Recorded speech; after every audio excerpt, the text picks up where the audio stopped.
Albert Einstein once said, everybody's a genius. But if you judge a fish by its ability to climb a tree, it will live its whole life believing that it is stupid.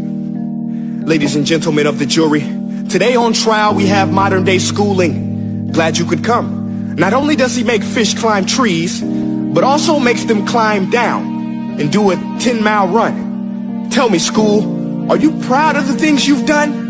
Turning millions of people into robots, do you find that fun? Do you realize how many kids relate to that fish swimming upstream in class, never finding their gifts, thinking they are stupid, believing they are useless? Well, the time has come, no more excuses. I call school to the stand and accuse him of killing creativity, individuality, and being intellectually abusive. He's an ancient institution that has outlived his usage.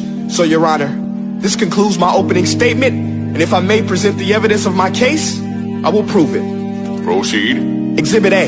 Here's a modern day phone. Recognize it? Here's a phone from 150 years ago. Big difference, right?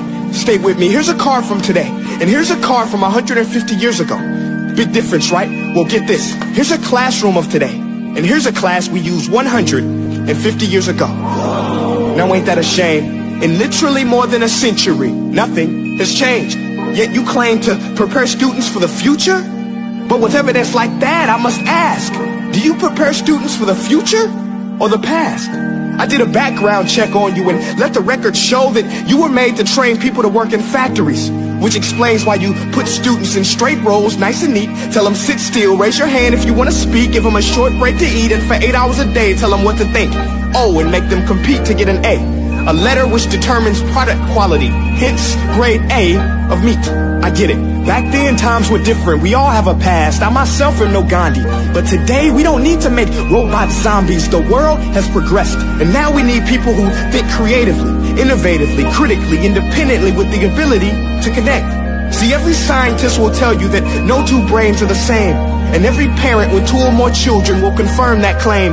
So please explain why you treat students like cookie cutter frames or snapback hats, giving them this one-size-fits-all crap. Watch your language. Sorry, Your Honor, but if a doctor prescribed the exact same medicine to all of his patients, the results will be tragic. So many people will get sick, yet when it comes to school, this is exactly what happens, this educational malpractice, where one teacher stands in front of 20 kids, each one having different strengths, different needs, different gifts, different dreams, and you teach the same thing the same way?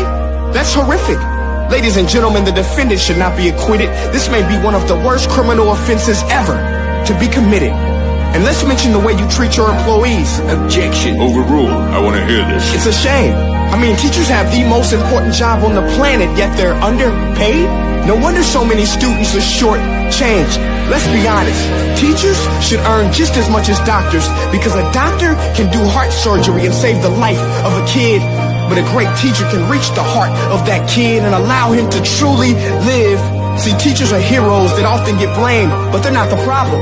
They work in a system without many options or rights. Curriculums are created by policymakers, most of which have never taught a day in their life. Just obsessed with standardized tests. They think bubbling in a multiple choice question will determine success. That's outlandish. In fact, these tests are too cruel to be used and should be abandoned, but don't take my word for it. Take Frederick J. Kelly, the man who invented standardized testing, who said, and I quote, "These tests are too cruel to be used and should be abandoned." Ladies and gentlemen of the jury, if we continue down this road, the results will be lethal. I don't have much faith in school, but I do have faith in people. And if we can customize healthcare, cars, and Facebook pages, then it is our duty to do the same for education, to upgrade it, change it, do away with school spirit, because that's useless. Unless we're working to bring the spirit out of each and every student, that should be our task. No more Common Core. Instead, let's reach the core of every heart in every class. Sure, math is important, but no more than art or dance. Let's give every gift an equal chance. I know this sounds like a dream, but countries like Finland are doing impressive things. They have shorter school days. Teachers make a decent wage. Homework is non-existent, and they focus on collaboration instead of competition. But here's the kicker, boys and girls. Their educational system outperforms every other country in the world. Other places like Singapore are succeeding rapidly. Schools like Montessori, programs like Khan Academy, there is no single solution. But let's get moving, because while students may be 20% of our population, they are 100% of our future. So let's attend to their dreams, and there's no telling what we can achieve.